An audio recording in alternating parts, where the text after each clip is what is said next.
மரியாதைக்குரிய கொங்கு செல்வி பேராசிரியை திருமதி தே. சாந்தாமணி அம்மையார் அவர்களுக்கு நம்முடைய பள்ளியினுடைய தமிழ் ஆசிரியை திருமதி பாரதி அவர்கள் பொன்னாடை அணிவித்து பெருமைப்படுத்துகிறார்கள்.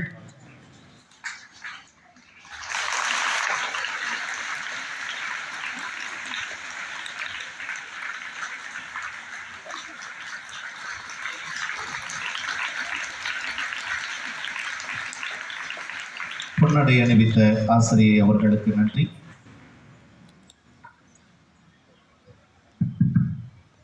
அம்மா, படிப்பாளி பரம்பரை அல்ல என்றி பேரூர் தமிழ் கல்லூரியில் கற்றது சிதம்பர ரகசியம் என்றி சுட்டு போட்டாலும் சப்பாத்தி சுட வராது என்றி நல்ல மகன்தான் ஆனால் தலைக்கணம் கொஞ்சம் என் மாமியார் கூற்று என்றீர். இத்தனையும் கேட்டபோது உங்களில் நான் என்னை கண்டேன். மாணவர்களே, உங்களுக்கும் யார் என்று அறியாமலா? சுகுணா கலைக்கல்லூரியின் பேராசிரியை, பட்டிமன்ற பேச்சாளர், எழுத்தாளர், கொங்கு செல்வி சிறப்பு விருந்தினர் சாந்தாமணி அம்மா அவர்களை அன்போடு பேச அழைக்கின்றோம்.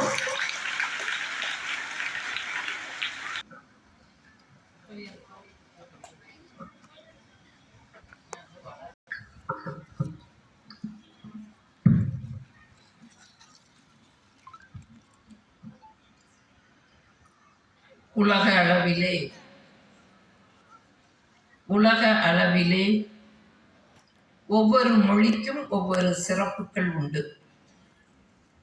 இத்தாலிய மொழிக்கு இசை மொழி என்று பெயர்.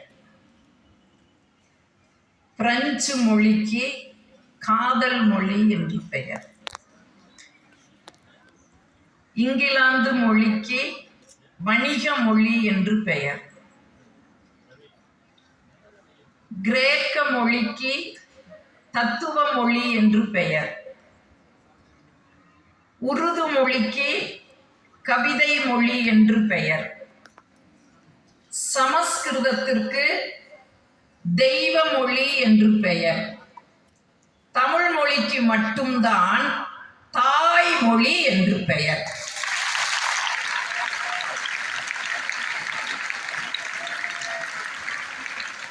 தாய்மொழியாம் தமிழையும் தாய் தந்தையரையும் வணங்கி மகிழ்ந்து கற்களால் கட்டப்படுவது கட்டிடம், அன்பினால் கட்டப்படுவது வீடு, பக்தியால் கட்டப்படுவது கோயில், அக்கறை மிகுந்தவர்களாலும் ஆசிரிய பெருமக்களாலும் மாண்புமிகு மாணவர்களாலும் உருவாக்கப்படுவதுதான் கல்வி நிலையங்கள். அந்த அடிப்படையிலே அக்கறை மிகுந்த நிர்வாக குழுவினர், ஆசிரிய பெருமக்கள், மாணவ செல்வங்கள், உங்களால் எப்படி திருவாரூருக்கு தேர் அழகு, திருவிடை மருதூருக்கு தெரு அழகு, மன்னார்குடிக்கு மதில் அழகு, வேதாரண்யத்துக்கு விளக்கழகு என்று சொல்வார்களோ அதுபோல இந்த மஞ்சள் மாநகரத்திற்கே பேரழகு இந்த கொங்கு வேளாளர் பதிமன் மேல்நிலை பள்ளி என்று சொன்னால் அது பொய்யாகாது.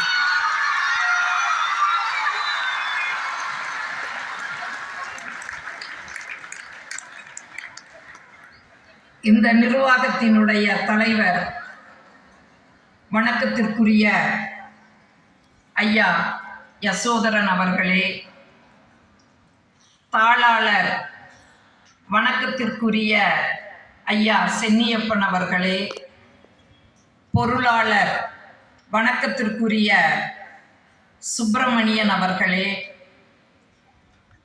துணைத் தலைவர் ஐயா குமாரசாமி அவர்களே, இணை செயலர் முனைவர் ஐயா முத்துராமலிங்கம் அவர்களே, இந்த பள்ளியினுடைய முதல்வர் அவர்களே, இருவாள் பேராசிரிய பெருமக்களே, நான் எப்பொழுதுமே என்னை பெற்ற பெற்றோர்களை விட உயர்வாக மதிக்கின்ற மாணவ செல்வங்களே, அத்துணை பேருக்கும் கனிவு கலந்த வணக்கத்தை வணக்கத்தை சொல்லுவதிலே நான் மகிழ்ச்சி கொள்கின்றேன்.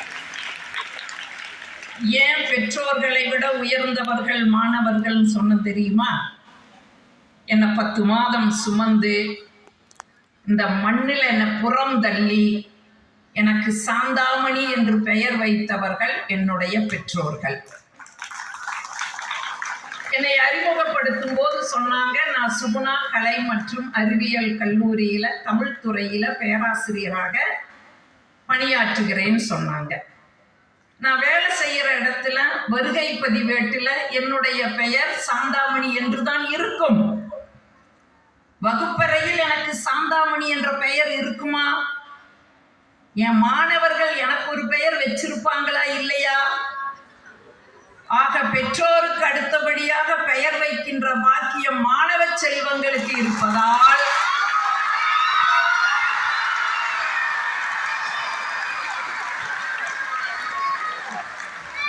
அத்தனை பேரும் வச்சிருக்கிறாங்க ரவி. மற்ற இடங்கள்ல பேசையில ஒரு 5-6 பேர் தான் கை தட்டுவாங்க. நீங்க அத்தனை பேரும் கை தட்டுறீங்க, அத்தனை பேரும் பேர் வச்சிருக்கிறீங்க.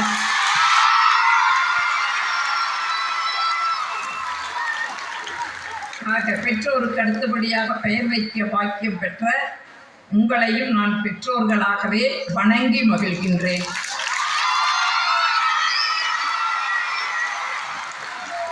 பாரதி சொன்னது போல அன்னசத்திரம் 1000 கட்டல் ஆலயம் 10,000 நாட்டல் அன்னையாவினும் ஆங்கோர் ஏழைக்கு எழுத்து அறிவித்தல் சொன்னாங்க. ஆக இந்த நிர்வாக குழுவை சார்ந்தவர்கள் எந்த ஒரு பிரதிபலனையும் எதிர்பாராமல், ஏன்னா இன்னைக்கு இருக்கிற இந்த காலகட்டத்தில் கல்விகள் எல்லாம் வணிகமயமாக்கி கொண்டிருக்கிற காலகட்டத்தில் எந்த பிரதிபலனும் எதிர்பாராமல் எப்படி பெருந்தலைவர் காமராஜர் கல்வி சாலைகளை உருவாக்கினாரோ அதுபோல வாழுகின்ற காமராஜர்களாக உங்களுடைய நிர்வாக குழுவினர்கள் இருந்து இந்த பள்ளியை இயக்கிக் கொண்டிருக்கிறார்கள். அவர்களுடைய இந்த பணி மேலும் மேலும் தொடர வேண்டும் என்று மனதார வாழ்த்தி நான் ஒரு 2 உறுதி முதல்லயே சொல்லிடுறேன். நீங்க பயந்துட வேண்டாம். இது தமிழ்ச்சோலை நிகழ்வு. நம்மளுடைய இணை செயலாளர் சொன்னது போல ராமாயணம், மகாபாரதம், புறநானூறு, அகநானூறு பேச மாட்டேன். அதெல்லாம் ரவி பேசுவார். உங்க வகுப்புல ரவி பேசிக்குவார். அதெல்லாம் ரவிக்கு கொடுத்துட்றேன். அதே மாதிரி அறிவுரையும் நான் சொல்ல மாட்டேன். நீங்க தைரியமா நிமிர்ந்து உட்காரலாம். ஏன்னா எனக்கு தமிழிலேயே பிடிக்காத வார்த்தை அறிவுரை அப்படின்னு சொல்லுவேன்னு நினைச்சீங்களா? சொல்ல மாட்டேன். ஏன் தெரியுமா? அங்கங்க வாங்குன அடி, அறிவுரை சொல்லி வாங்குன அந்த அவமானம். அதனால ஒரு சத்திய பிரகடனம் பண்ணி இருக்கிற, எங்கேயும் அறிவுரை சொல்லுவதில்லைன்னு. ஒன்னில் ஒரு சின்ன அனுபவம் தான். ஒரு அரசாங்க பள்ளிக்கூடம் என்ன கூப்பிட்டாங்க, மேடம் காசு தர மாட்டோங்க, நாங்க ஏழை பள்ளிக்கூடம், நீங்க இலவசமா வந்து எங்க மாணவர்களுக்கு அறிவுரை சொல்லணும். சரிங்க சார், தேதி கொடுத்துட்டேன்.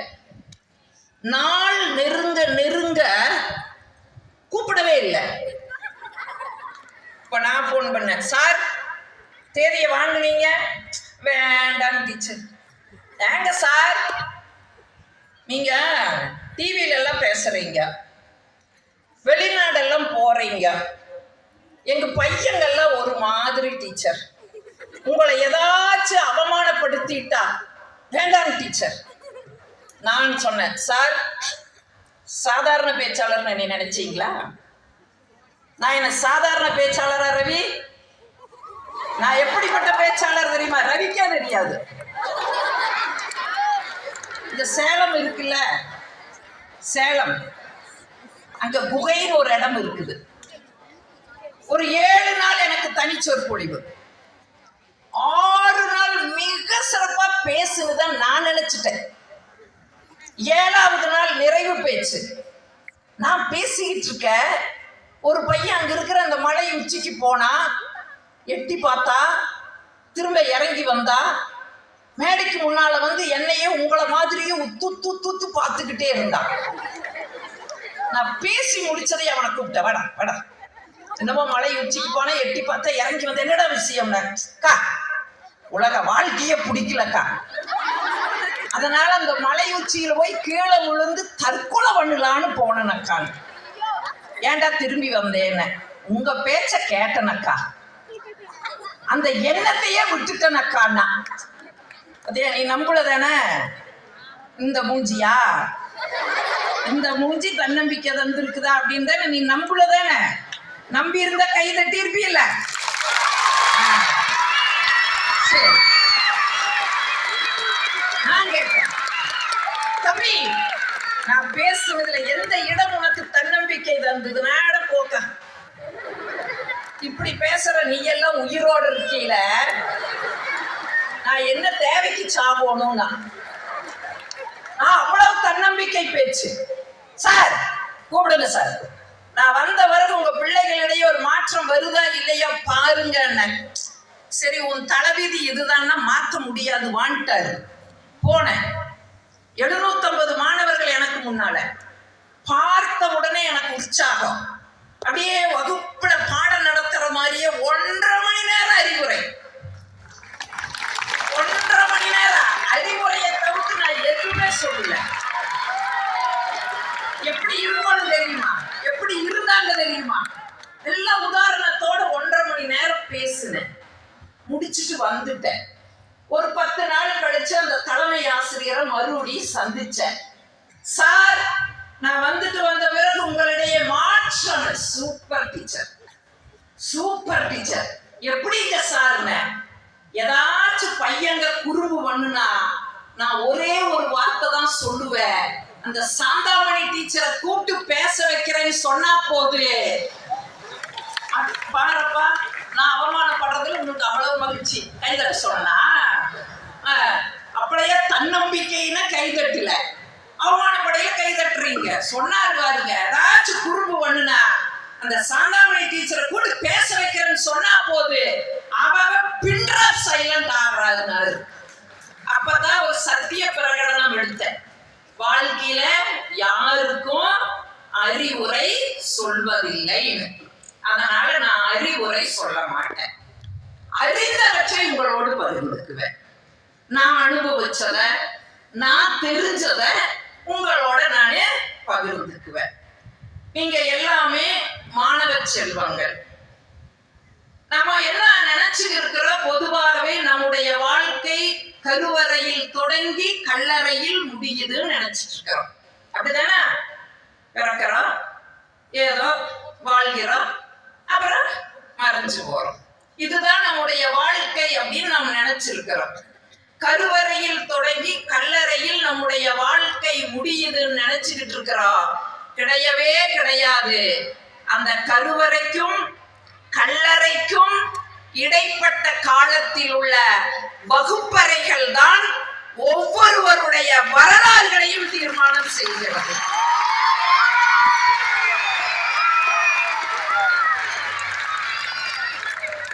ஒரு 2 உதாரணம் சொல்லிட்டா, வகுப்பறைக்கு 2 உதாரணம் சொல்லிட்டா. நீங்க பாரதி படம் போட்டிருக்கிறீங்க இருக்கா, முண்டாசு கவிஞன் பாரதி படம் போட்டிருக்கீங்க. இந்த பாரதி ஒரு வகுப்பறை மாணவன், பாரதி ஒரு வகுப்பறை மாணவன். ஏன்னா பாரதியோட அப்பாவுக்கு பாரதிய கணக்கு படிக்க வைக்கணும்னு ஆசை. கணக்கு வாத்தியார்கிட்ட கொண்டு போய் ஒப்படைச்சிட்டாரு.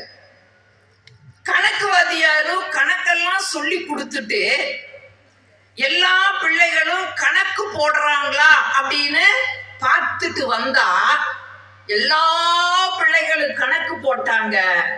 பாரதி மட்டும் கிறுக்கிட்டு உட்கார்ந்து இருந்தா.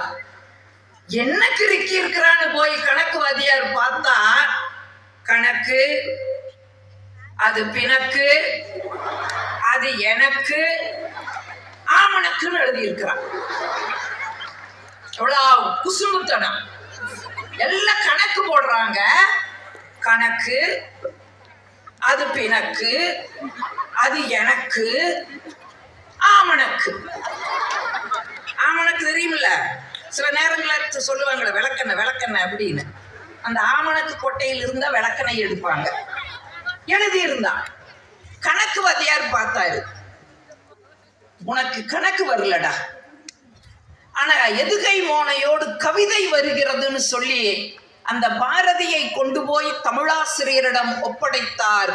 இந்த தேசம் தேசிய கவி, மகாகவி என்ற பாரதியை அடையாளம் கண்டது என்று சொன்னால் பாரதி ஒரு வகுப்பறை மாணவன். இவ்வளவு எதுக்கு? இதோ உங்க முன்னால நான் பேசிக்கிட்டு இருக்கிறேன்னு இல்ல, நானே ஒரு வகுப்பறை மாணவிதான்.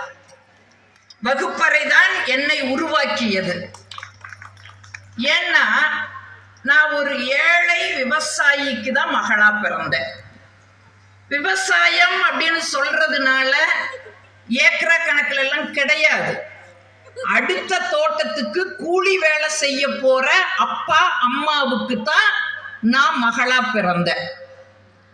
அன்னைக்கெல்லாம் நான் படிச்ச காலகட்டங்கள் எல்லாம் பெண் பிள்ளைகள் பெரிய மனுஷி ஆயிட்டா, பெரிய பிள்ளை ஆயிட்டா வீட்டு விட்டு போகக்கூடாது. எங்கேயோ தெக்க வடக்க பார்த்து யாராச்சும் இழிச்சு வாயா கிடைச்சா அந்த அலையில கட்டி விட்டுருவாங்க. இப்ப நான் 9வது படிக்கிறேன், பெரிய மனுஷி ஆயிட்டேன். இப்ப எங்க அம்மா, போதும் அவ படிப்பை நிறுத்துங்க, உனியெல்லாம் பள்ளிக்கூடம் போகக்கூடாது, போதும் போதும். எங்க அம்மா, எங்கப்பா, ஏய் அவ ஒருத்தியாவது படிக்கட்டுமா, ஒருத்தியாவது படிக்கட்டுமா. எங்கப்பா, எங்கம்மா படிச்சு என்னங்க கிளிக்கு போறா, அடுத்து விட்டு போய் சட்டிவான தானுங்க அவ கழுவு போறா, சட்டிவான கழுவுறவளுக்கு எதுக்குங்க படிப்பு, நிறுத்துங்க. எங்கப்பா, இல்லம்மா அவளாவது படிக்கட்டுமா. எவ்வளவு நாள் இந்த பேச்சுவார்த்தை நடந்தது தெரியுமா? 1 வருஷம் வீட்டுக்குள்ள எங்க அப்பா அம்மா பட்டிமன்றம் நடத்தினாங்க. இப்ப தெரியுதா நான் ஏன் பட்டிமன்ற பேச்சாளரை வந்தேன்னு? 1 வருஷம் உட்கார்ந்து கவனிச்சேன். படிப்பு 9ஆம் வகுப்பு பிரேக். எங்க அப்பா ஜெயிச்சிட்டாரு, எங்க அப்பா ஜெயிச்சிட்டாரு. இப்ப என் படிப்பு தொடருது. இப்ப நான் ரீஎன்ட்ரி 9ஆம் வகுப்புக்கு. இந்த 8ஆம் வகுப்பு பிள்ளைகள்லாம் வந்து என்னைய அக்கா அக்கான்னு கூப்பிடுது. எவ்வளவு அவமானமா இருக்கு. என்னை விட சின்ன பிள்ளைகள்லாம் அக்கா அக்கா அப்படின்னு கூப்பிடுது. எனக்கு அவமானமா இருக்குது. சி, இந்த அவமானத்தை வாங்கிட்டு நம்ம படிக்கணுமா? அம்மா சொல்ற மாதிரி கல்யாணம் பண்ணிக்கலாம் அப்படின்னு கூட ஒரு முடிவு எடுத்தேன். அப்புறம் எங்க அப்பாவை யோசிச்சு பார்த்தேன். எனக்காக 1 வருஷம் போராடி இருக்காரு, அந்த மனுஷனுக்காக நம்ம படிக்கணும் அப்படின்னு என் படிப்பு தொடருது. இப்ப எப்படி நீங்க காமராஜர் பிறந்த நாளை கொண்டாடுறீங்களோ அது மாதிரி எங்க பள்ளிக்கூடத்துல அன்னைக்கு அக்டோபர் 2 காந்தி ஜெயந்தி விழாவை முன்னிட்டு எல்லா பள்ளி மாணவர்களுக்கும் ஒரு பேச்சு போட்டியை நடத்தினாங்க. எங்க தலைமை ஆசிரியர் சொன்னாங்க, நம்ம பள்ளி சார்பிலையும் ஒரு அப்பெல்லாம் பெண்கள் படிக்கிற பள்ளிக்கூடம் வேற, ஆண்கள் படிக்கிறதெல்லாம் தனித்தனியா தான் இருக்கு, நம்ம பள்ளிக்கூடத்து சார்பிலையும் ஒருத்தைய பேச வையுங்க அப்படின்னு எங்க தலைமை ஆசிரியர் சொல்லிட்டாரு. உடனே எங்க டீச்சர் யோசிக்கவே இல்லையே, ருக்குமணி டீச்சர் சாந்தாமணி அப்படின்னு என் பேரை கொடுத்துட்டாங்க. நான் பதறி போய் சொல்றேன், டீச்சர் டீச்சர் எனக்கு பேசி பழக்கம் இல்லைங்க. ஐயோ நான் பேச மாட்டேனுங்க. எங்க டீச்சர், ஏய் அங்க உட்கார்ந்துட்டு பேசுறீங்களடி, அதை வந்து இங்க பேசுடி. அங்க உட்கார்ந்துட்டு பேசுறது ஈஸி இல்லையா? இப்ப இங்க வந்து பேசுறது எவ்வளவு கஷ்டம். இப்ப மாறி போச்சு இல்ல, இங்க நின்னுட்டு பேசுறது ஈஸி, உட்கார்ந்து கேட்கறது கஷ்டம். உட்கார்ந்து கேட்கறது கஷ்டம். இந்த கஷ்டமான வேலையை இப்ப நீங்க செஞ்சுக்கிட்டு இருக்கிறீங்க.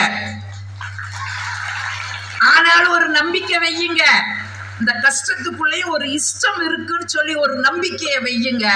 அங்க உட்காந்துட்டு பேசுறீங்களடி, அது இங்க வந்து பேசுடி. சரி அப்புறம் எப்படி தப்பிக்கலாம்? திரும்ப ஓடுறேன், டீச்சர் டீச்சர் எங்க அப்பனாத்தான் படிக்கலிங்க டீச்சர், எழுதி கொடுக்கறக்கு ஆள் இல்லைங்க டீச்சர். இன்னைக்கு பிரச்சனை இல்லை, கூகுள் அப்படின்னு ஒண்ணு வந்திருக்குது இல்லையா?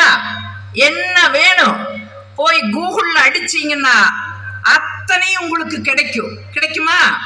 பாரதியும் கூட ஒரு கனவு கண்டான் இல்ல, காசி நகர் புலவர் பேசும் முறை காஞ்சியில் கேட்பதற்கு கருவி செய்வோம்னா. இன்னைக்கு தொழில்நுட்ப வளர்ச்சி, கேட்கறதுக்கு மட்டுமா நம்ம டெலிபோன் கண்டுபிடிச்சிருக்கிறோம், செல்லு கண்டுபிடிச்சிருக்கிறோம். ஆள் எங்க இருக்குது அப்படின்னு கண்டுபிடிக்கிறதுக்கும் கூட நம்ம செல்போன் தொழில்நுட்பம் வளர்ந்துடுது. இப்போ என் வீட்டுக்காரர்ல எனக்கு கூகுள்னு தான் பேரே வச்சிருக்காரு. ஏன்னா அந்த மனுஷன் எங்க இருந்தாலும் நான் இருந்த இடத்துலயே கண்டுபிடிச்சிருவேன். 1 இல்ல 2 பிள்ளைகள் எனக்கு, அவர் கையில ஒப்படைச்சிட்டு வருவேன்.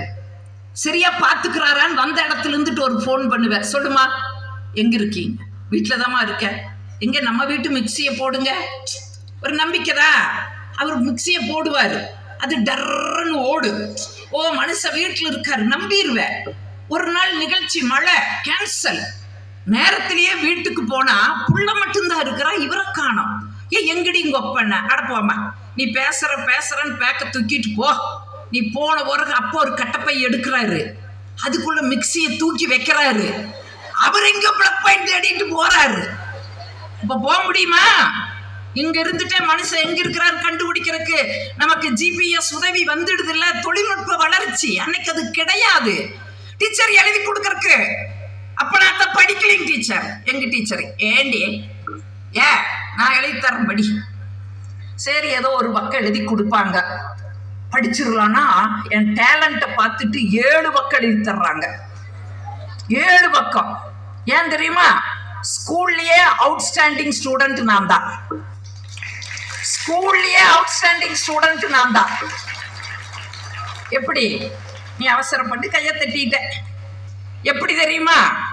மேக்ஸ் சுட்டு போட்டாலும் வராது, வரவே வராது. மேக்ஸ் டீச்சர் கேட்பாங்க, ஹோம்வொர்க் போட்டு வந்தையாடி? இல்லை டீச்சர். Get out. அவுட்ல போய் நிப்பேன். ஆங்கிலம் வானா வாய்க்குள்ள வராது.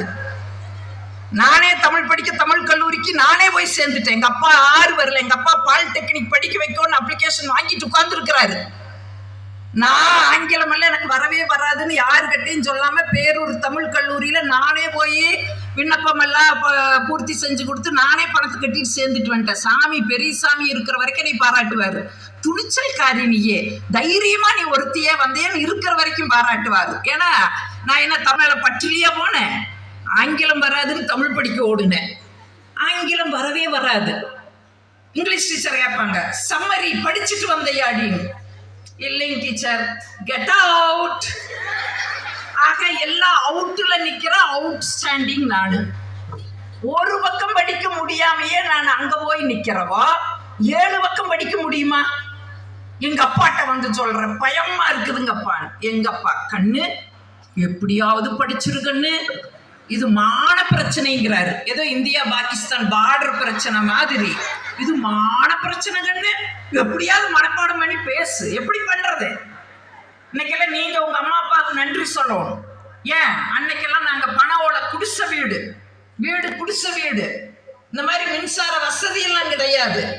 வெறும் மண்ணெண்ணெய் விளக்கு, அதுல சீல துணியத்தான் திரியா போட்டிருப்பாங்க. கண்ணாடி கிடையாது. எரியும் போது புகை எப்படி வரும் தெரியுமா?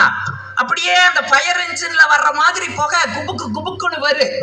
படிச்சா கண்ணெல்லாம் எரியும், முகமெல்லாம் கரிவடைஞ்சுக்கு. அப்படிப்பட்ட சூழல். எங்க அப்பா வேற சொல்லிட்டாரா, எங்க அப்பாவுக்காக உட்கார்ந்து 7 பக்கத்தை மனப்பாடம் பண்ணிட்டேன். போட்டி நடக்கிற நாள் பார்த்தா எல்லா பள்ளிக்கூடத்துல இருந்து ஆம்பளை பசங்க, எல்லா ஆம்பளை பசங்க விரல் விட்டு என்ற மாதிரி 3 பெண் பிள்ளை, நான் உட்பட. வந்த பையங்க பேசுறத பார்த்தா கொலை கிடுகிடு நடுது. கை அப்படி ஆட்டுறான், நாளை இப்படி ஆட்டுறான். அவனோட பாடி லாங்குவேஜ் பார்த்து பதறிட்டு ஓடிட்டேன். டீச்சர் டீச்சர் உப்பவாது விட்டுரு டீச்சர், எனக்கு பயமா இருக்கு டீச்சர்.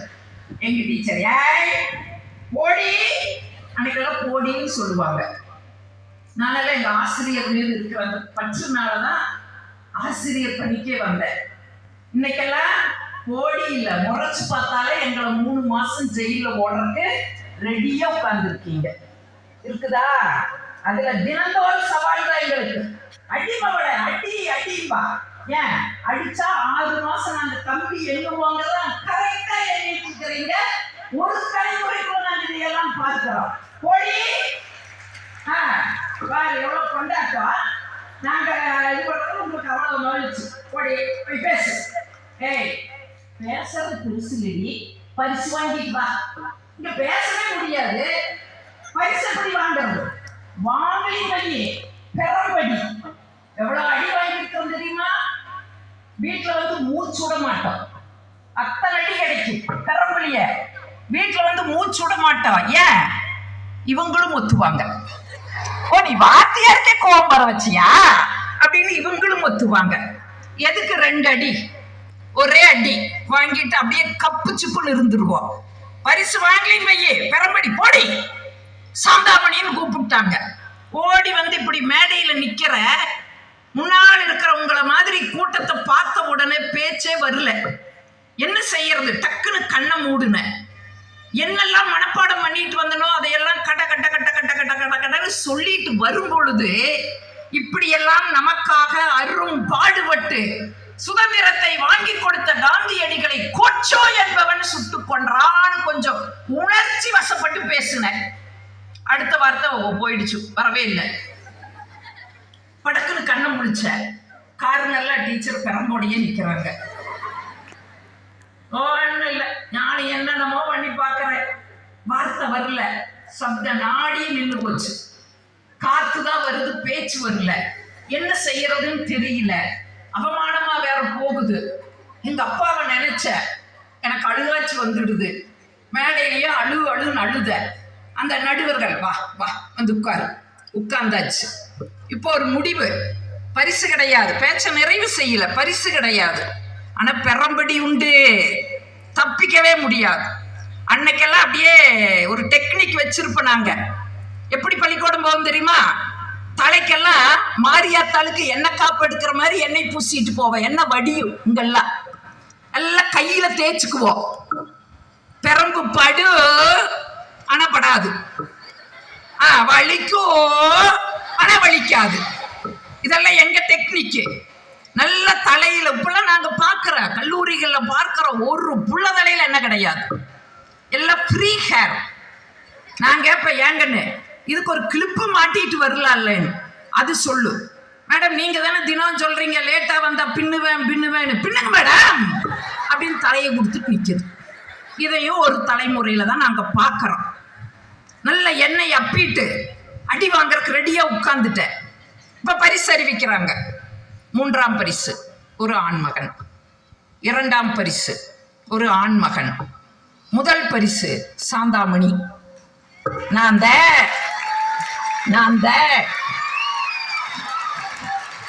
நீங்க நம்பிட்டீங்க, நான் நம்பல.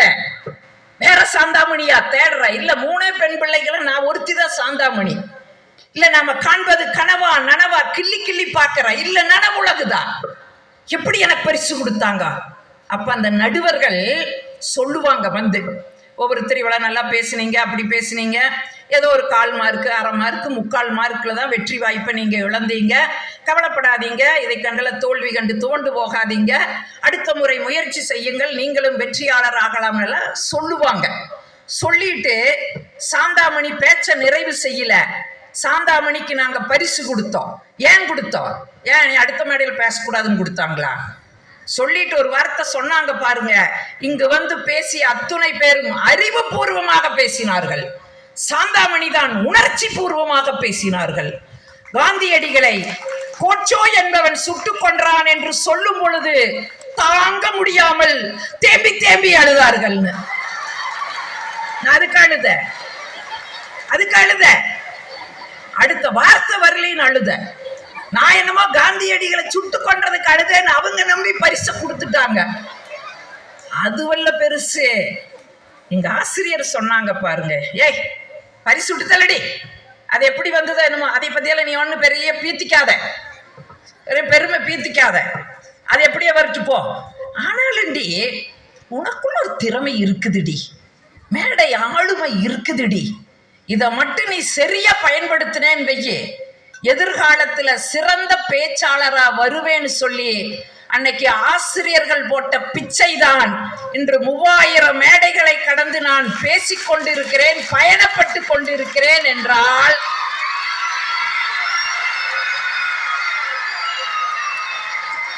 வகுப்பறை வரலாறு படைக்குதா? என் வரலாறு 9ஆம் வகுப்பு. இல்லையா? 9ஆம் வகுப்பு ஃபெயில். 9ஆம் வகுப்பு என்னுடைய வரலாறு. நீங்க அது மட்டும் இல்ல, இன்னொரு வகுப்பறை கொரோனா காலம். எல்லாம் கொரோனா வகுப்பெல்லாம் அட்டன் பண்ணீங்களா? நீங்களாம் கொரோனாவை சந்திச்சவங்க தானே? சந்திச்சீங்களா? எத்தனை பேர் உண்மையா கொரோனா வகுப்புல உட்கார்ந்தீங்க? நான் நம்பிட்டேன். நீங்கெல்லாம் ஸ்கூல் பிள்ளைங்க உட்காருவீங்க. நாங்கெல்லாம் காலேஜில் ஒரு பையன் வரமாட்டான். ஆன் பண்ணி விட்டுட்டு அவன் இருக்கிற மாதிரி இருக்கு. இதை விட என்ன தெரியுமா? கை கீழே போடு, கை கீழே போடு. கல்லூரியிலேயே ஸ்ட்ரிக்டான பேராசிரியர் நான் தான். ஏதாவது செல்போன் வச்சிருந்தாங்கன்னா நான் அலோவ் பண்ண மாட்டேன், வாங்கி வச்சிருவேன். வருஷ கடைசியில் வந்து என்கிட்ட வாங்கடா, அது உங்க அப்பா அம்மா வரணும் சொல்லி வாங்கிடுவேன். இந்த கொரோனா வந்துட்டு தான் எல்லா செல்போனும் என் கையில. வாடா, வேண்டாம் டீச்சர். வந்து செல்போனை வாங்கிட்டு போடா, வரமாட்டேன் டீச்சர். நீ வாங்கிட்டு அந்த செல்போன்ல என் வகுப்புக்குள்ள வந்தா தாண்ட எனக்கு சம்பளம் கொடுப்பாங்க, வாடா. இல்லைங்க டீச்சர், நீங்க எப்படி கொள்கையில் இருக்கிறீங்களோ அது மாதிரி நானும் கொள்கையிலேயே இருக்கிறேன் டீச்சர். நீங்க வருஷ கடைசியில எங்க அம்மா அப்பாட்ட கொடுங்க டீச்சர். வரமாட்டேங்கிறான். நீங்க நம்ப மாட்டீங்க, மாஸ்க் 5 மாஸ்க் போட்டேன், சானிடைசர்லயே குளிச்சேன், வாடகைக்கு ஒரு காரை எடுத்தேன், வீடு வீடா போய் இந்தாடா செல்போன், வகுப்புக்குள்ள வாடா, வகுப்புக்குள்ள வாடா, வகுப்புக்குள்ள கடை வந்துட்டான். வந்துட்டு உட்கார்ந்ததே அடிக்கிறேன். எனக்கு ஒருத்த மெசேஜ், எந்த செல்போனை வைத்திருந்தால் வகுப்புக்குள் விடமாட்டாய் என்று சொன்னாயோ அந்த அதுக்கு மரியாதை கொடுக்கணும்ல. எந்த செல்போனை வைத்திருந்தால் வகுப்புக்குள் விடமாட்டாய் என்று சொன்னாயோ அந்த செல்போன் மூலம்தான் உன்னுடைய வகுப்பை நான் அட்டன் செய்து கொண்டிருக்கிறேன். சாந்தாமணி இஸ் எ பூமராங் அப்படின்னு என்ன பூமரங் ஆக்கிட்டேன். நாங்களாம் கொரோனாவுல நாங்க சந்தித்தது. நீ எல்லாம் கை தூக்குன, நீ உண்மையான வகுப்புல இருந்திருப்ப. இந்த கொரோனா காலத்துல ஒரு டீச்சருக்கு கொரோனா வந்துடுச்சு. ஒரு பையன், முன்னாள் மாணவன், ரொம்ப வருஷத்துக்கு முன்னால படிச்ச ஒரு மாணவன் போன் பண்ணான். டீச்சர், உங்களுக்கு கொரோனான்னு கேள்விப்பட்டோம். யாருப்பா சொன்னா? உங்களுக்கு எப்படி தெரியும்? இல்லைங்க டீச்சர், என்ன நாங்க ஸ்கூல்ல தொடர்புல இருக்கிறேங்க டீச்சர், அங்கதான் சொன்னாங்க உங்களுக்கு கொரோனான்னு. சீக்கிரம் நல்லாகணும் டீச்சர். சரி, நீ எந்த வருஷம் படிச்சேங்கிட்ட? அவன் ஒரு வருஷத்தை சொன்னா. இந்த வருஷத்துல உங்ககிட்ட நான் படிச்சேங்க டீச்சர், என் கூட ஒரு 5 பேர் உங்க கூட பேசுறாங்க டீச்சர், நீங்க பேசுங்க. 2வது ஒரு பையன் பேசுனா, அவன் பேர் ராஜ்குமார். அந்த பையன் சொன்ன, டீச்சர் நான் ராஜ்குமார், நினைவு இருக்குங்களா? தெரியலையப்பா, சரியா தெரியலையப்பா. டீச்சர், ஸ்கூல்லேயே ஃபர்ஸ்ட் அண்ட் பெஸ்ட் நான் தான் டீச்சர், ஸ்கூல் ஃபர்ஸ்ட் மார்க்கு நான் தான் டீச்சர், தினந்தோறும் என்னை பாராட்டுவீங்க, எல்லா டீச்சருக்கும் என்னை ரொம்ப பிடிக்கும், ஏதாவது ஒரு கிஃப்ட் எனக்கு கொடுத்துட்டே இருப்பீங்க, நான் ஸ்கூல்லேயே ஃபர்ஸ்ட் மார்க் வாங்கின டீச்சர், மாவட்டத்திலேயே நான் தான் முதல் மாணவன், இதெல்லாம் சொன்னான். அவங்களுக்கு ஞாபகம் வந்துடுது, அடாடா நீயா, என்ன செஞ்சுட்டு இருக்கேன்னு கேட்டாங்க. டீச்சர், நான் ஒரு பெரிய நிறுவனத்துல மாசம் 3 லட்சம் சம்பாத்தியம் வாங்குற பணியில் இருக்கிறேன். அந்த டீச்சருக்கு அவ்வளவு சந்தோஷம். அடாடா அப்படியா, நல்லா உயரணும், இன்னும் இதை விட நீ வாழ்க்கையில உயரணும் அப்படின்னு வாழ்த்துனாங்க. ஒன்று ஞாபகம் வச்சுக்குங்க, நாங்கள் ரிட்டையர்ட் ஆகும் போதும் கூட எங்களுக்கு இந்த சம்பளம் வராது. ஆனா எங்ககிட்ட படிச்ச பிள்ளைகள் வாழ்க்கையில உயர்வுல இருக்கிறாங்கன்னா பொறாமைப்படாமல் வாழ்த்துகிற ஒரே ஒரு உள்ளம் ஆசிரியர்களுடைய உள்ளம். அந்த டீச்சர் வாழ்த்துறாங்க, நல்லா இரு ராஜ்குமார், நீ இன்னும் உயர்வு அடையணும்னு வாழ்த்துனாங்க. அப்புறம் ஒரு 2-3 மாணவர்கள் பேசினாங்க. இப்ப டீச்சர் கேட்டாங்க, அந்த முதல்ல போன் பண்ணான இல்லையாப்பா, நீ தானே போன் பண்ணுன, உன்னை பத்தி நீ ஒண்ணுமே சொல்லலையே அப்படின்னு. அப்ப அந்த பையன் சொன்னா, டீச்சர் நான் என்னை பத்தி ஒண்ணு பெருசா சொல்றதுக்கு இல்லைங்க டீச்சர், ஸ்கூல்லயே மறக்க முடியாத கேரக்டர் டீச்சர், நானு ஸ்கூல்லயே மறக்க முடியாத கேரக்டர், லாஸ்ட் பெஞ்சில் தான் உட்கார்ந்து இருப்பேன், வகுப்புலயே ஒசரமான பையன் நான் தான். ஆனா நீங்க அப்பப்ப பனிஷ்மெண்ட் கொடுக்குறேங்கிற பேர்ல என்னை பெஞ்ச் மேல ஏத்தி நிறுத்திடுவீங்க. இன்னும் சில நேரங்கள்ல என்னோட குறும்பு தாங்காம கிளாஸ் விட்டு வெளியே அனுப்பிச்சு விட்டுருவீங்க. நான் எந்த டீச்சருக்கு கண்ட்ரோல் ஆக மாட்டேன், எந்த டீச்சருக்கு நான் கண்ட்ரோல் ஆக மாட்டேன். எல்லாரும் போய் தலைமை ஆசிரியர்கிட்ட கம்ப்ளைண்ட் பண்ணி எங்க அப்பனாத்தா வர சொல்லி டிசி கொடுத்துருவீங்க. அப்புறம் அவங்க வந்து கெஞ்சி கூத்தாடி எப்படியாவது மறுபடியும் என்னைய எடுத்துக்குவீங்க ஸ்கூலுக்குள்ள. ஞாபகம் வருதா டீச்சர்னு கேட்டாப்புல. இந்த டீச்சருக்கு நல்லா ஞாபகம் வந்துடுச்சு. எப்பவுமே ஒண்ணு ஞாபகம் வச்சுக்குங்க, இந்த முதல் மார்க் 100க்கு 100 வாங்குறவங்க எல்லாம் எங்க மனசுல நிப்பாங்களோ இல்லையோ எங்களுக்கு தெரியாது. ஆனா என்னைக்குமே அந்த லாஸ்ட் பெஞ்ச் இருக்குது பாரு, அந்த லாஸ்ட் பெஞ்ச் கடைசி வரைக்கும் எங்க மனசுல நிக்கும். இந்த டீச்சருக்கு பட்டுன்னு ஞாபகம் வந்துடுது. ராஜ்குமார ஞாபகம் வரல. ஓஹா நீயா, ஏய் என்ன பண்ணிட்டு இருக்கிற, எப்படி இருக்கிற, உன்னை தினந்தோறும் நினைச்சுக்குவேன். அந்த டீச்சருக்கு ஒரே சந்தோஷம். கொரோனா எல்லாம் அந்த டீச்சருக்கு மறந்தே போச்சு. இப்படி இருக்கிற, எப்படி இருக்கிற, உன்னைத்தாண்டா தினம் நினைச்சுக்கிட்டு இருக்கேன். அவன் சொன்னான் பாருங்க, டீச்சர் துபாயில 3000 பேர் வேலை செய்யற ஒரு கம்பெனியினுடைய முதலாளி நானுன்னா ஆச்சரியம். 3000 பேர் வேலை செய்யற ஒரு கம்பெனியினுடைய முதலாளி டீச்சர் நானு. இந்த 3 லட்சம் சம்பாத்தியம் வாங்குறான் பாரு ராஜ்குமார், அவன் எங்கிட்ட தான் வேலை செய்யறாருன்னு சொன்னாப்ல. 3 லட்சம் சம்பாத்தியம் வாங்கினான் இல்ல, இவங்கிட்ட தான் வேலை செய்யறான் சொல்லிட்டு சொன்னான் பாரு. எங்க கத்துட்டேன் தெரியுமா டீச்சர் இதைய? நீங்க வகுப்புல பெஞ்ச் மேல ஏத்தி நிறுத்துவீங்க. அப்பெல்லாம் பல நாள் நான் கோபப்பட்டது உண்டு. என்ன மட்டும் தண்டிக்கிறாங்களேன்னு உங்க மேல நான் ரொம்ப கோவிச்ச நாட்கள் எல்லாம் உண்டு. ஆனா இன்னைக்கு நான் நினைச்சு பாக்குறேன், அந்த பெஞ்ச் மேல நீங்க ஏத்தி நிறுத்தும் போதெல்லாம் எனக்குள் என்ன சிந்தனை வந்திருக்கு நான் இப்ப நினைச்சு பார்க்கிறேன். வாழ்க்கையில இதைவிட உயரணும்ங்கிற அந்த சிந்தனை தான் இன்னைக்கு என்னை இந்த உயர்வுக்கு கொண்டு வந்திருக்குது. வெளியில கொண்டு போய் நிறுத்துறீங்க. அப்ப என்ன பாடம் கத்தம் தெரியுமா? வெறும் ஏட்டுக்கல்வி வாழ்க்கைக்கு உதவாது. உலக கல்வியையும் கற்றுக்கொள்ள வேண்டும்ங்கிற பாடத்தை நான் வெளியில நிற்கும் போது கத்துட்டேன். டிசிய கொடுத்துருவீங்க. எங்க அப்பா அம்மா வந்து கெஞ்சுவாங்க, கூத்தாடுவாங்க.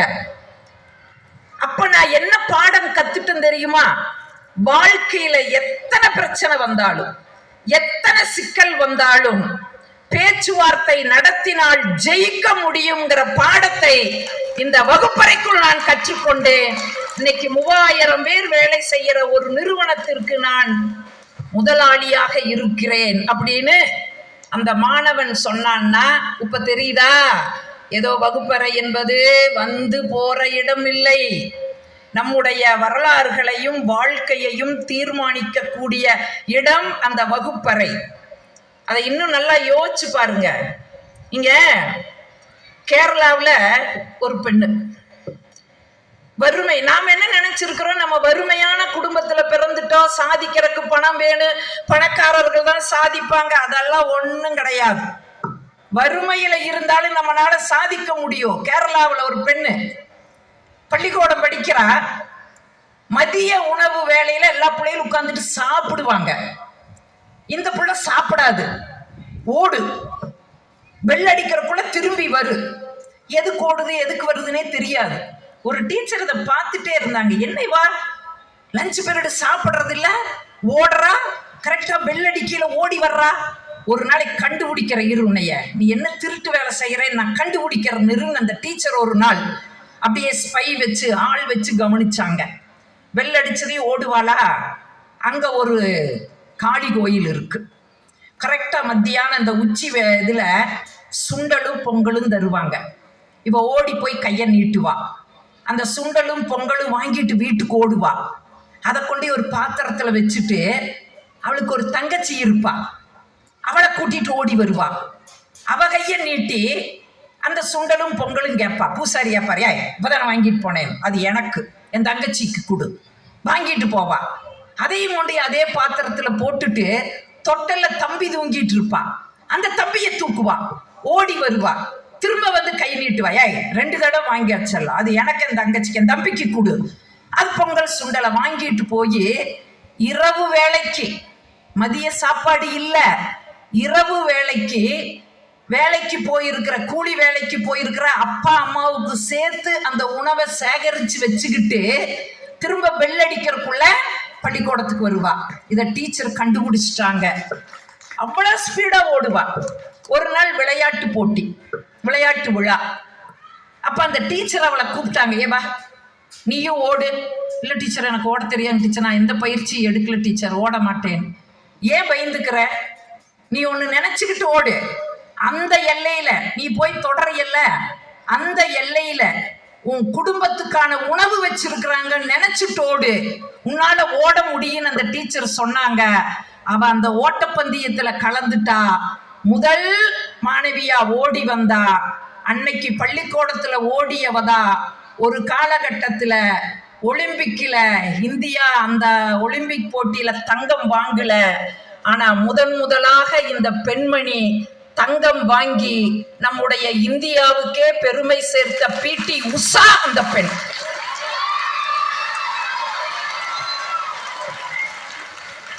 இப்ப நம்மனால முடியும் அப்படின்னு நாம நினைச்சோம்னா சாதிக்க முடியும்.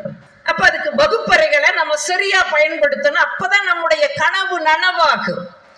நான் ஒரு 2-3 கேள்வியோட முடிச்சிடுறேன். ஏன்னா உரிய நேரத்துல எனக்கு நேரம் கொடுத்துருக்காங்க, அந்த நேரத்துல நான் முடிச்சிருவேன். உங்களுக்குள்ள மாணவர்களா இருக்கிறதுனால ஒரு 2-3 கேள்விய நானு உங்களுக்குள்ளேயே கேட்டுக்குங்க, அதுக்கு பதில் சொல்றேன். எல்லாம் நல்லாத்தான் இருக்குது. நீ வகுப்பறையில வந்தவதா, சரி. பிடி உஷாவை உதாரணம் காட்டுறீங்க, எல்லாம் சரி. ஏன் படிக்கணும் அவ்வளவு கஷ்டப்பட்டு அப்படின்னு ஒரு கேள்வி இருந்தா நீயே கேட்டுக்கோ. ஏன் படிக்கணும் அப்படின்னு ஒரு கேள்வி வந்துச்சுன்னா அதுக்கு நான் பதில் சொல்றேன். ஒரு 2-3 வருஷத்துக்கு முன்னால நான் குவைத்துக்கு போயிருந்தேன். குவைத்து வளைகுடா நாடுகள்ல ஒண்ணு குவைத்து. அந்த நாட்டுக்கு போயிருந்தேன். எங்கூட ஒரு பிரபலமான நடிகையும் வந்திருந்துச்சு.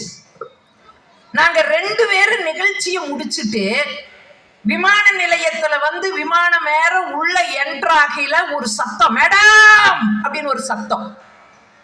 அப்படியே 2 பேரும் அட் அ டைம்ல திரும்பி பார்த்தோம். அங்க இருக்கிற நம்ம இந்திய வாழ் தமிழன் ஒரு பெரிய பாக்கெட்டு, ஒரு 10 கிலோ 15 கிலோ இருக்கு, ஒரு பேக்கெட்டை தூக்கிட்டு மேடம் ஓடி வந்தா. 2 பேரும் பார்த்தோம். அவன் என்னை சட்டையே பண்ணல, என்னை கண்டுக்கவே இல்லை. என்னை தாண்டி அந்த நடிகை கிட்ட போனா, மேடம் எங்க ஊர் ஸ்பெஷலுங்க, நீங்க நம்ம ஊருக்கு அங்கிருந்து இங்க வந்திருக்கிறீங்க, இந்தாங்க மேடம் அங்க ஸ்பெஷலுங்க பேரிச்சம்பழம், குவாலிட்டியான பேரிச்சம்பழம், ஒரு 10-15 கிலோ இருக்கு, இந்தாங்க மேடம் உங்களுக்காகவே வாங்கிட்டு வந்தேன். அவங்களுக்கு 15 கிலோ வாங்கினான்ல அந்த பாவி, எனக்கு ஒரு 1/2 கிலோ வாங்கிட்டு வந்திருக்கலாம்ல, எனக்கு ஒரு 1/2 கிலோ வாங்கி கொடுத்துருக்கலாம்ல. எனக்கு ஒன்றும் இல்லை. அந்த அம்மா சொல்லிச்சு, ப்ரோ எங்க ஊர்லயே இதெல்லாம் கிடைக்குது ப்ரோ, இதை நான் ஏன் இங்கிருந்து செமக்கோணும், எனக்கு வேண்டாம் ப்ரோ, நீங்க எடுத்துட்டு போங்க ப்ரோன்னுது.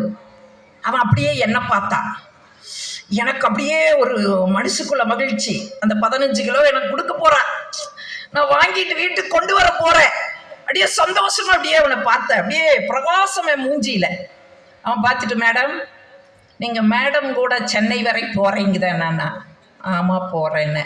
இல்ல மேடம் எடுத்துட்டு போறக்கு கையில கொஞ்சம் சங்கோச்சப்படுறாங்க, நீங்க கொண்டு போய் சென்னையில கொடுத்துட்றீங்களான்னு கேட்டா. எவ்வளவு கோபம் வரும். கேட்டேன், பரவாயில்ல, எனக்கு ஒரு 1/2 கிலோ வாங்கி கொடுத்துட்டு கேட்டிருந்தேன், நான் சந்தோஷமா சமந்திருப்பேன். இல்ல எனக்கு ஒரு பேரிச்சம்பழம் இல்லை, நான் என்ன செய்யறது, குடுவனும் கேட்க முடியல, வேண்டான்னு சொல்ல முடியல, கொடு அப்படின்னு சலிச்ச மனசுக்குள்ள வெளியே காட்டிக்கல, வாங்கினேன். உடனே சொல்றேன், மேடம் மேடம் லக்கேஜில் போட்டுறாதீங்க, திருடி தின்றுவாங்க, கையிலேயே வச்சுக்கோங்க மேடம். சரி கொடு. வாங்கிட்டு என் லக்கேஜும் எடுத்துட்டு சூட்கேஸை தள்ளிட்டு இமிகிரேஷன் முடிச்சுட்டு நான் முடிவு பண்ணிட்டு வந்தேன். போனதே நேரம் ஃப்ளைட்ல மேலே தூக்கி போட்டுறோனதைய அப்படின்னு வந்தா அங்க ஏற்கனவே எல்லாம் நிறைச்சு வச்சிருக்கிறாங்க, இடம் இல்லை. மடியிலேயே வச்சு உட்காரு. 4.5 மணி நேரம் பயணம். 4.5 மணி நேரமும் என் மனசு இதயம் கனத்து, இந்தம்மா தின்னு கொழுக்கொழுன்னு இருக்கிறதுக்கு நான் சமக்கணுமா, ஒரே மனசுக்குள்ள ஒரு இதயம் கனத்து போகுது. அந்தம்மா கொஞ்ச நேரமாவது குடுன்னு கேட்கல, சட்டையே பண்ணிக்கல. ஏர் ஹோஸ்டஸ் என்ன கொடுத்தாலும் வாங்கி தின்னுக்குது. அப்புறம் லிப்ஸ்டிக் கலைஞ்சதுன்னா லிப்ஸ்டிக் போட்டுட்டு என்னை பார்த்து அப்படின்னு சிரிக்குது. எவ்வளவு கோபம் வரும் எனக்கு. நான் 2 கையிலையும் மடியில வச்சுக்கிட்டு ஒண்ணு வாங்கி திங்க முடியாம அது இப்படி இருக்குது, எனக்கு மேல நிக்குது.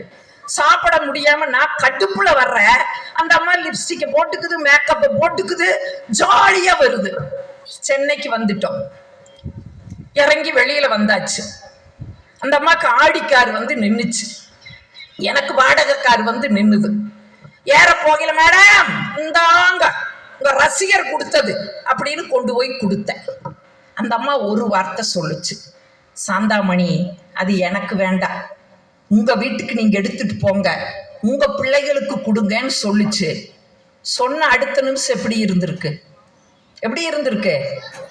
சந்தோஷமா அப்படியே மனசுக்குள்ள மத்தாப்பு பட்டாம்பூச்சி பறக்குது, ஒரே மகிழ்ச்சி. 4.5 மணி நேரம் எப்படி உட்கார்ந்துட்டு இருந்த? கோபத்துல இதயம் எல்லாம் அப்படியே கனத்து போய் எரிச்சலோட உட்கார்ந்து இருந்த. இப்போ ஒரே மகிழ்ச்சி. ஏன், என்ன காரணம்? 4.5 மணி நேரமும் பேரிச்சம்பழம் யாருடையது?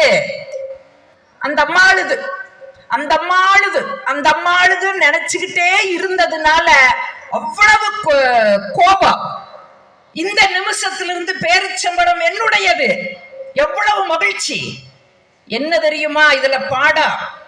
எப்பவுமே நான் அம்மாவுக்காக படிக்கிறேன், அப்பாவுக்காக படிக்கிறேன், படிக்க வைக்கிறாங்க படிக்க சொன்னாங்க படிக்கிறேன், எங்க டீச்சருக்கு வேற ஹோம்ஒர்க் கொடுத்துருக்குறாங்க, படிச்சுட்டு போகணும், அவங்களுக்காக படிக்கிற அப்படின்னு நீ நினைச்சீனா உன்னுடைய இதயம் கனத்து போகும். அடுத்தவர்களுக்காக படிக்கிறேன்னா இதயம் கனத்து போகும். இது என்னுடைய படிப்பு, எனக்கான படிப்பு, என் வாழ்க்கையை மாற்றக்கூடிய படிப்பு நீ நினைச்சீனா உன்னுடைய மன மகிழ்ச்சியில இருக்கு. இப்ப ஏன் படிக்கணும்? உனக்காக படிக்கணும். இது உனக்கானது இல்லையா? உன்னுடைய வாழ்க்கையை மாற்றக்கூடியது. அப்ப உனக்காக நீயே படிக்கணும். சரி, யாருக்காக? சரி, உனக்கான படிப்பு. இவ்வளவு கஷ்டப்பட்டு நீ யாருக்காக படிக்கணும்? எனக்கு ரொம்ப சங்கடம் தர்ற ஒரு நிகழ்வுகள் இன்னைக்கு இந்த நாட்டில் எதுனா, இன்னைக்கு ஒரு காமராஜர் உங்களுடைய இணை செயலாளர் சொன்னது மாதிரி நீங்க இத்தனை ஆண்டுகளா அவருடைய பிறந்த நாளை நீங்கள் நினைவுபடுத்திட்டு இருக்கிறீங்க. காமராஜரை ஆண்டுதோறும் நீங்க நினைச்சுக்கிட்டு இருக்கிறீங்க. இந்த நாட்டுக்காக உழைத்த நல்லவர்களை எல்லாம் நாம் நினைக்கிறோமோ இல்லையோ, ஒரு படத்துல நடிச்சு ஓஹோன்னு 100 நாள் ஓடிட்டா அவர்களை கொண்டாடுபவர்களா நம்ம மாறிட்டு வர்றோம் இல்லையா? நடிகர்களை கொண்டாடுகிற தேசமாக இன்னைக்கு மாறிட்டு இருக்குதா இல்லையா? இருக்குதா இல்லையா? எல்லாருக்கும் பிடிக்குமா நடிகர்கள்? அஜித் பிடிக்குமா? நோவா? சரி, விஜய்? அஜித்தை பிடிக்காத, வயசாயிடுச்சு. ஓ, விஜய பிடிக்கும். அப்புறம் விஜய் அரசியலுக்கு வராம என்ன பண்ணுவா? தனுஷ்? உனக்கு பிடிக்காதங்க வேற பெண் பிள்ளை கை தூக்குது. பெண் பிள்ளைகள். சரி, நான் இப்படியே கேட்டுட்டு இருந்தா லிஸ்ட் நீண்டுட்டே போகு. நான் ஒரே ஒரு கேள்வி மட்டும் உங்ககிட்ட பார்த்து கேட்டுறேன். ஏமா, தனுஷ பிடிக்குன்னு சொன்ன தாய் குளமே, நாளைக்கு உனக்கு உடம்புக்கு சரியில்லைன்னு வெய்யி, ஆஸ்பத்திரியில போய் அட்மிட் ஆயிட்டேன்னு வெய்யி, ஒரு உதாரணத்துக்கு, தனுஷ் என்ன பண்ணுவா? ஏமா உடனே திரும்பி பார்க்காத, நான் பொதுவா சொல்றேன். என்னமா நீங்கெல்லாம் உத்தமர்கள் மாதிரி அடுத்து உங்களுக்கு தான் வரப்போறேன். இருங்க, உங்களுக்கு தான் வரப்போறேன். ஒரே கேள்வி, நாளைக்கு உடம்பு சரியில்லைன்னு ஆஸ்பத்திரியில் அட்மிட் ஆயிட்டீங்கன்னா தனுஷ் எல்லா ஷூட்டிங் கேன்சல் பண்ணிடுவா. டுடே ஆல் தாய் கிழவிஸ் ஷூட்டிங் கேன்சல், மை தாய் கிழவி இன் ஹாஸ்பிட்டல் அப்படின்னு ஓடி வருவானா? வரமாட்டான். விஜய்னா கை தூக்குற, அடுத்த டேர்ம் ஃபீஸ் யார் கட்டுவா? விஜயா? அடுத்த டேர்ம் ஃபீஸ் யார் கட்டுவா உனக்கு? விஜய் சார், அப்படியெல்லாம் நடக்குதா இங்க? விஜய் கட்டுவானா? யாரு கட்டுவா? அப்பான்னு சொல்றவங்க நல்ல கைதட்ட அப்பாவுக்கு.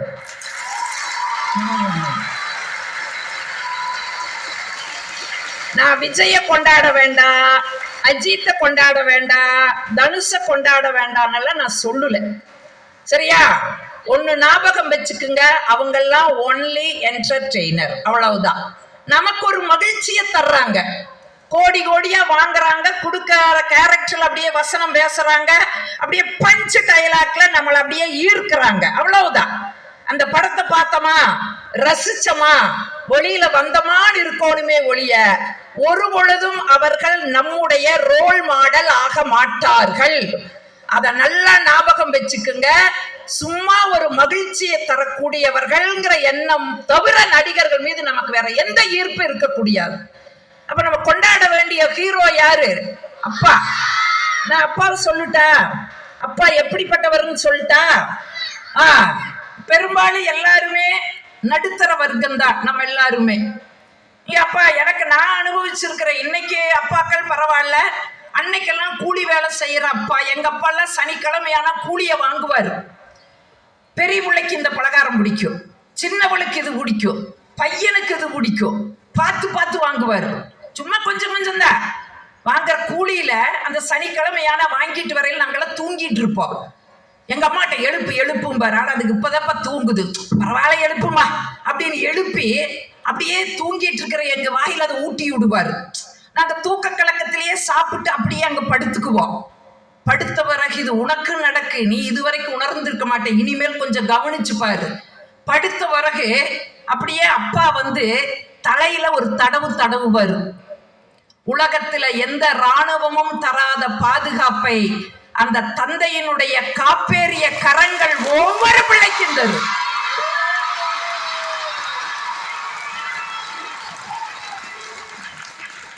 அப்பா அழுது எத்தனை பேர் பார்த்துருக்கீங்க? அப்பா அழுக மாட்டாரு. ஏதாச்சும் வெங்காயம் தொளிச்சு கொடுத்துருப்பாரு அம்மாளுக்கு, அதுல கண்ணில தண்ணி வந்திருக்கு, அப்பா எல்லாம் அழுக மாட்டாரு. அம்மா அழுதுற கை கிளம்போடு அம்மா அழுகு பார்த்துருக்கீங்களா? ஏதாச்சும் குறும்பு பண்ணோம்னா, நாசமா போனவனே நாயே பேயே உனக்காக கை கிளம்போடு உனக்காக எத்தனை செஞ்சு நன்றி கெட்ட நாய், நீ நல்லா இருக்க மாட்ட. கோபத்துல என்னென்னமோ கத்து அழுது ஆர்ப்பாட்டம் பண்ணி மூக்க சிந்தி, அன்னைக்கு வேற குழம்பு கொஞ்சம் ருசியா இருந்து பார்த்திருக்கீங்களா? அம்மா அழுது ஆர்ப்பாட்டம் பண்ணிரு. அப்பா அழுகவே மாட்டாரு. இருக்கு 1000 வருத்தம் இருக்கு, அழுக மாட்டாரு. ஏன் தெரியுமா? நம்ம பிள்ளைங்க முன்னால நம்ம அழுதோம்னா, நம்ம கண்ணுல கண்ணீரை நம்ம பிள்ளைகள் பார்த்துச்சுன்னா அதுகளோட கண்ணுல ரத்த கண்ணீர் வரும்னு சொல்லியே எந்த அப்பாவும் அழுக மாட்டாங்க. ஒரு கஷ்டமா இருந்ததுன்னையே அப்படியே சட்டையை எடுத்து போட்டுட்டு போவாரு. போய் அப்படியே முக்குல நின்று அப்படியே கொஞ்ச நேரம் பார்த்து ஏதாவது நண்பர்கள் கிடைச்சா அப்படியே அவங்க கிட்ட அப்படியே பேசி ஆதங்கத்தை எல்லாம் தீர்த்துட்டு வந்துருவாரு. வெளியே காட்டிக்கவே மாட்டாரு. ஏன், நான் முத்துக்குமார்னு இறந்து போயிட்டார் அந்த கவிஞர், அவர் தான் எழுதினாரு. சாமி தெரியலன்னு சொன்னேன். எங்க அப்பா என்னை தோல்ல வச்சுட்டு சாமிய காமிச்சாரு.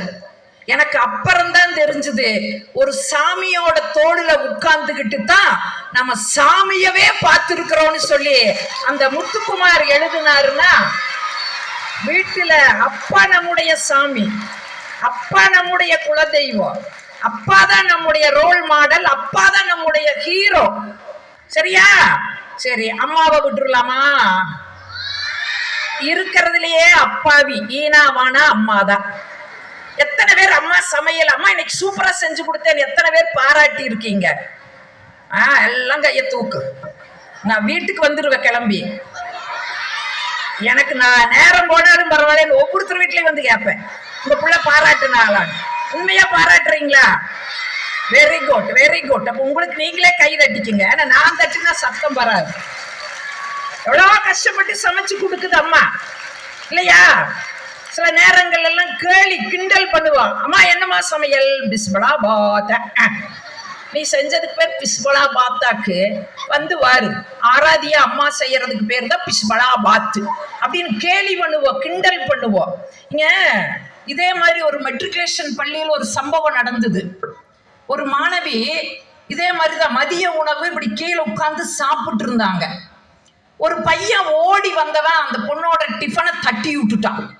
சாப்பாடு கீழே விழுந்துடுது. அந்த பொண்ணு என்ன, கீழே விழுந்தா நம்ம என்ன பண்ணுவோம்? எடுத்துக்கொண்டு போய் குப்பையில போட்டுருவோம். இதைத்தான் நம்ம செய்வோம். ஆனா அந்த பிள்ளை என்ன பண்ணா தெரியுமா? அந்த சாப்பாட்டை எடுத்து திரும்ப பாக்ஸில் போட்டு சாப்பிட்டான். கூட இருந்த பிள்ளைகளாம் ஓடி போய் கிளாஸ் டீச்சர் அடிச்சாங்க, டீச்சர் அந்த சோத்தாவை எடுத்து திங்கிறா டீச்சர்.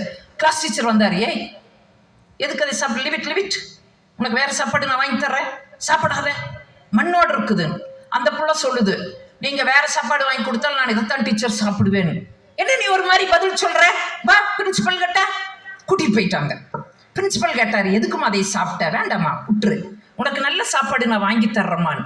உடனே அந்த பிள்ளை சொல்லுச்சு, நீங்க என்ன சாப்பாடு வாங்கி கொடுத்தாலும் நான் இதைத்தான் சார் சாப்பிடுவேன், ஏமா இப்படி சொல்றேன். அதுக்கு அந்த பிள்ளை சொன்னா பாருங்க, சார் இங்க 8 மணிக்கு நான் ஸ்கூலுக்கு வரணும்னா எங்க ஊர்ல இருந்து 6:45 நான் கிளம்பணும். 6:45 நான் கிளம்பணும்னா எங்க அம்மா 4 மணிக்கு எந்திரிச்சு இந்த சாப்பாடு தயார் பண்ணி கொடுப்பாங்க. இப்ப ஒரு சமயம் நான் இதை சாப்பிடாம விட்டேன்னு வைங்க, எங்க அம்மாவோடைய உழைப்பு வீணாகுமா இல்லைங்களா சார்? அதனால நான் இதை சாப்பிடுவேன். இந்த சாப்பாடு எனக்கு எப்படி வந்து தெரியுங்க, எங்க அப்பா மூட்டை தூக்குற தொழிலாளி, கூலி தொழிலாளி. முதுகுல மூட்டைய சுமந்து அதுல இருக்கிற காசுல வாங்கின அரிசியிலான சாப்பாடு. ஒரு சமயம் நான் இதை சாப்பிடலன்னு வைங்க, எங்க அப்பாவுடைய உழைப்பு வீணாகுமா இல்லைங்களா சார்? சொல்லிட்டு இன்னொன்னு சொன்னா பாருங்க, சார் கர்நாடகா விவசாயிக்கு தண்ணி தர மாட்டேங்கிறா, எவ்வளவோ போராட்டங்களுக்கு இடையே விவசாயி இந்த உணவை தயார் பண்ணி தர்றா. ஒரு சமயம் நான் இதை சாப்பிடாம விட்டேன்னா அந்த விவசாயினுடைய உழைப்பு வீணாகுமா இல்லையா சார்? அதனாலதான் நான் சாப்பிடுறேன்னா. பிரின்சிபல் அப்படியே நெகிழ்ந்து போயிட்டாரு. அடுத்த நாள் பிரேயர்ல கொண்டு வந்து அந்த பெண்ணை நிறுத்தி, சொல்லுமா அத்தனை மாணவர்களுக்கு சொல்லுமா அப்படின்னு சொல்லி பிரேயர்ல சொல்ல வச்சாருன்னா, ஒன்னு ஞாபகம் வச்சுக்குங்க, உனக்காக நீ இங்க 8 மணிக்கு வரணும், 8:30 மணிக்கு வரணும் அப்படின்னா இரவே ஒரு திட்டம் போட்டு நாளைக்கு நம்ம பிள்ளைக்கு என்ன செஞ்சு கொடுக்கலாம், நம்ம பிள்ளை எதை சாப்பிடுவான்னு பார்த்து அம்மா உங்களுக்கு தயார் பண்ணி கொடுக்குறாங்க இல்லையா, அந்த அம்மாவுடைய உழைப்பை நீ ஒரு பொழுதும் வீணாக்க கூடாது. ஒரு பொழுதும் அந்த அம்மாவுடைய உழைப்பை வீணாக்க கூடாது. நீங்க இன்னொன்னு பாருங்க, அம்மா என்ன சொன்னாலும் நம்பாது, அப்பா கொஞ்சம் நம்பிடுவாரு, இந்த பையன் திருட்டு பையன் ஏதோ ஒன்று பண்ணியிருப்பா அப்படின்னு அப்பா நம்பிடுவாரு. ஆனா அம்மா நாங்கெல்லாம் பாக்குறோம் இல்ல, உண்மையிலேயே பெரிய தப்பு செஞ்சிருப்பாங்க, கூப்பிடுவோம், அப்பா அப்படியே கையை கட்டி தலை குனிஞ்சு நிற்பாரு, அம்மா அப்படியே முறைக்கிற மாதிரியே பாக்கு, நல்லா கேட்குற மாதிரி கேட்டுட்டு அந்த கேட்டுக்கிட்ட போய் எங்க காது கூட சொல்லிட்டு போகும் பாருங்க, இந்த டீச்சருக்கு எப்ப பார்த்தாலும் என் புள்ள பையன் மேலேயே தான் கண்ணு, எப்ப கூப்பிட்டாலும் என் புள்ள பையனை குறை சொல்லிட்டே இருக்கிறதா இந்த டீச்சருக்கு வேலை. பிள்ளைங்க தப்பு பண்ணியிருப்பாங்கன்னு தெரியும், ஆனா எந்த அம்மாவும் நம்ப மாட்டாங்க, எந்த அம்மாவும் நம்பாது. ஏன், காக்கைக்கும் தன் குஞ்சு பொன் குஞ்சு, உன் மேல இருக்கிற அபரிமிதமான நம்பிக்கை உன்னுடைய அம்மாவுக்கு இல்லையா, நம்பவே நம்பாது. இன்னொன்னு சொல்லும் போது அக்கம் பக்கத்துல, ஏன் அதை கூப்பிட்டாங்களே, ஏன் கொஞ்சம் கண்டிஷன் பண்ணி வைய அப்படின்னு அக்கம் பக்கத்துல சொன்னா, அட போங்கக்கா, எல்லாம் என் பிள்ளைக்கு ஆடி போய் ஆவணி வந்துச்சுன்னா என் பிள்ளைகள்லாம் டாப்ல வருவாங்கன்னு ஜோசிகாரன் சொல்லி இருக்கிறான்னு சொல்லி அந்த நம்பிக்கையில தான் அம்மா இல்லையா. அப்ப இவர்களுடைய நம்பிக்கையை நம்ம வீணாக்கலாமா? சரி, இப்ப இப்படிப்பட்ட அப்பா அம்மாவுக்கு நம்மள ஒரு கிஃப்ட் கொடுப்போம். கால நேரம் பார்க்காம பாடுபடுற அப்பாவுக்கு ஒரு கடிகாரம் கொடுக்கலாமா? வேட்டி சட்டை கொடுக்கலாம், பேண்ட் ஷர்ட், வெரி குட். அம்மாவுக்கு ஒரு பட்டு புடவை எடுத்து கொடுத்துறியா இன்னைக்கு? எப்படி கொடுப்பேன்? ஏது காசு நீ உழைச்சியாக்கு, வியர்வை சிந்து சம்பாரிச்சியாக்கு. ஆமா, இப்ப நீ என்ன எடுத்து கொடுத்தாலும் அது அப்பா அம்மா காசுல கொடுத்ததாத்தான் இருக்கு. அதுக்கு பதிலா நீ ஒரு கிஃப்ட் கொடுக்கலாம், ஒரு கிஃப்ட் உங்க அப்பா அம்மா கொடுக்கலாம். என்ன கிஃப்ட் தெரியுமா? நல்ல பிள்ளைகள் அப்படிங்கிற கிஃப்ட உங்களுடைய அப்பா அம்மாவுக்கு நீ தரலாம். தரலாமா? தரலாமா? நல்லா குறிச்சு வச்சுக்கோ, நல்ல பிள்ளைகள், நல்ல புள்ளிங்கோ கிடையாது. நீங்க ஒரு காலகட்டங்கள் எல்லாம் ஆம்பளை பசங்களைத்தான் புள்ளிங்கோனாங்க, இப்ப பெண் புள்ளிங்கோ வந்துடுச்சு. ஒரு 10 நாளைக்கு முன்ன எல்லாருமே பார்த்திருப்பீங்க நியூஸ்ல, வாட்ஸ்அப்ல, பேஸ்புக்ல, திருப்பூர்ல ஜெய்வா பாய் பள்ளிக்கூடம்னு ஒரு பெண்களுக்கான ஒரு பள்ளிக்கூடம், 6000 மாணவிகள் அங்க படிக்கிறாங்க. அதுல 10 பெண் பிள்ளைகள் ஒண்ணு சேர்ந்து ஒரு இன்ஸ்டாவில் ஒரு குரூப், நாங்க தான் கெத்து, எதிர்த்து வந்தீங்கன்னா குத்து, மோதிப்பாரு வெட்டு, எல்லாம் ரைமிங்கா போட்டுச்சுங்க. இத பார்த்த ஒரு 10 கிலோமீட்டர் கணக்கம்பாளையம்னு ஒரு ஊரு, 10 கிலோமீட்டருக்கு இருக்கிற ஒரு அரசு பள்ளிக்கூடத்துல பிள்ளைங்க இதை பார்த்துட்டு, நீங்க என்னடி பெரிய இன்ஸ்டா, நாங்களும் 10 பேர் இவங்களும் சேர்ந்து நீ என்ன பெரிய கெத்து, நாங்க தான் கெத்து, வந்து வாரு அப்படின்னு இதுகளும் எல்லாம் ரைமிங்கா போட்டுச்சு. இந்த ஜெய்வாபாயில் இருக்கிறப்ப அந்த அளவுக்கு அவளுக்கு திமிராண்டு பஸ் ஏறி 10 கிலோமீட்டர் வந்து பள்ளிக்கூடத்துக்கு முன்னாடி குடுமிப்புடி முடிச்சு 10 பேரும் சண்டையோ சண்டை. இத வாட்ஸ்அப் எடுத்து எல்லாம் போட்டிருந்தாங்க. மீடியாக்காரன் எழுதுனா பாரு, பெண் புள்ளிங்கோ அப்படின்னு எழுதுனா. அதனால ஞாபகம் வச்சுக்கோ, அப்பா அம்மாக்கு நம்ம நல்ல பேர் வாங்கி தரணும். படிக்கிற கல்வி நிறுவனத்திற்கு உங்களுக்கு மற்ற இந்த ஏரியாவிலேயே நான் கேள்விப்பட்ட வரைக்கும் இன்னைக்கு கல்விகள் எல்லாம் வணிகமயமாகி கொண்டிருக்கிற காலகட்டத்தில் எந்த எதிர்பார்ப்பும் இல்லாமல் உங்களுக்கு கல்வியை தர வேண்டும் என்று இந்த நிர்வாக குழு உங்களுக்கு இப்படி ஒரு வாய்ப்பை கொடுத்திருக்குது. இதை நல்ல முறையில பயன்படுத்துங்க.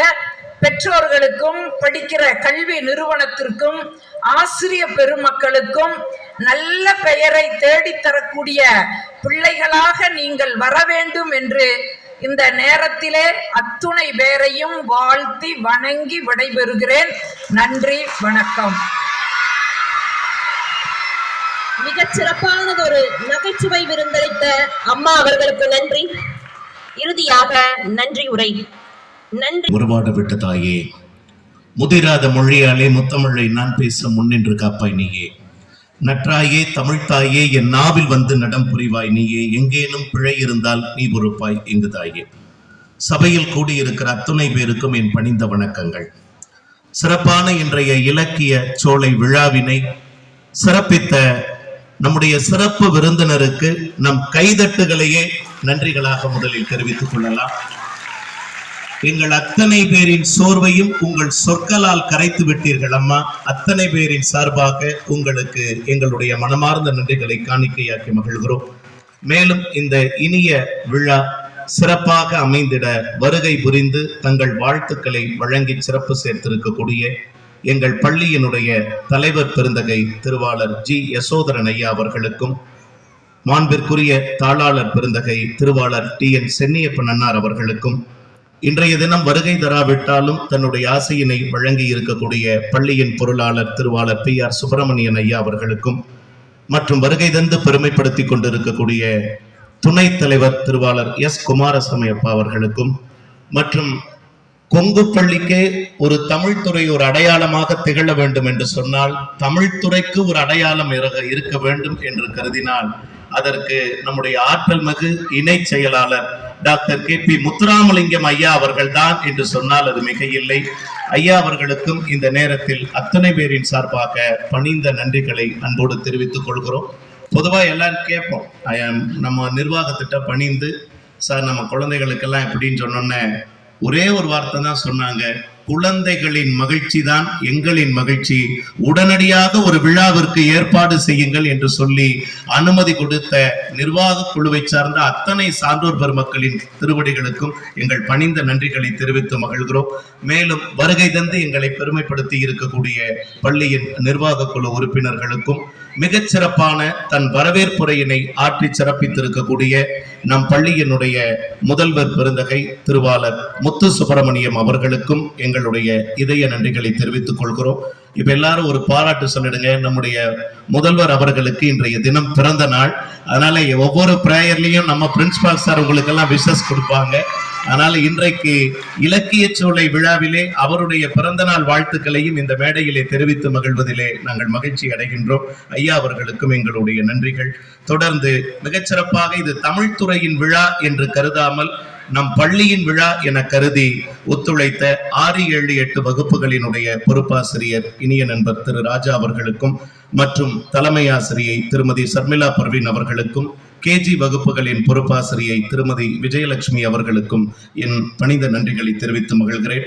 மேலும் இந்த இனிய விழா உரம் பெற உடன் உழைத்த தமிழ் துறையைச் சார்ந்த அத்துணை ஆசிரிய பெருமக்களுக்கும், உடனிருந்து இங்க பல்வேறு வகையிலும் உதவி புரிந்த ஏனைய இருபால் ஆசிரிய சகோதர சகோதரிகளுக்கும், அலுவலக பணியாளர்களுக்கும், மாணவ செல்வங்களாகிய உங்களுக்கும், மேலும் கொங்கு பண்பலையிலிருந்து வருகை தந்து இந்த நிகழ்ச்சியை முழுமையாக ஒளிப்பதிவு செய்திருக்கிற இனிய நண்பர் பாலு அவர்களுக்கும், மிகச்சிறப்பான புகைப்பட பதிவினை செய்திருக்கக்கூடிய அருண் ஸ்டுடியோ நிர்வாகத்தை சார்ந்த அண்ணன் மாணிக்கம் அவர்களுக்கும், மிகச்சிறப்பாக ஒளி அமைப்பை செய்திருக்கக்கூடிய ஆண்டவர் ஒளி அமைப்பை சார்ந்த திரு செல்வம் அவர்களுக்கும், ஒட்டுமொத்தமாக இந்த விழா சிறப்புற உடன் உழைத்த அத்தனை நல்மக்களுக்கும் நன்றிகளை தெரிவித்து, பரபரப்பான சூழ்நிலையில் நம் பள்ளி இணை செயலர் அவர்கள் குறிப்பிட்டதை போல நம் அன்பான அழைப்பினை ஏற்று இன்றைய நிகழ்ச்சிக்கு வருகை தந்து ஏறக்குறைய 1 மணி நேரம் 10 நிமிடங்கள் எப்படி போனதென்றே தெரியவில்லை என்று சொல்லுகிற அளவிற்கு நம்ம எல்லாம் இன்னும் ஊக்கம் பெற உழைக்க வேண்டும் என்கிற உறுதிமொழியை நம் மனதில் எடுத்து வைத்த நம்முடைய சிறப்பு விருந்தினருக்கு இன்னொரு முறை கைதட்டல் கொடுத்துடலாம். நன்றிகளாக அம்மா அவர்களுக்கு நன்றிகளை தெரிவித்துக் கொண்டு, மீண்டும் இது போன்ற நிகழ்ச்சிகள் உங்களுக்காக தொடர்ந்து நடைபெற காத்திருக்கின்றன என்கிற உறுதிமொழியையும் தமிழ்துறையின் சார்பாக அன்போடு தெரிவித்துக் கொள்கிறோம். மேலும் எங்களுடைய அன்பான அழைப்பினை ஏற்று வருகை புரிந்து இந்த நிகழ்வினை முழுமையாக ஒளிப்பதிவு செய்து கொண்டிருக்கக்கூடிய அருமை அண்ணன் பல்லவி பரமசிவம் அவர்களுக்கும் எங்களுடைய பணிந்த நன்றிகளை தெரிவித்துக் கொள்கிறோம். விழா நிறைவாக நாட்டுப்பண் அனைவரும் எழுந்திருக்கும்.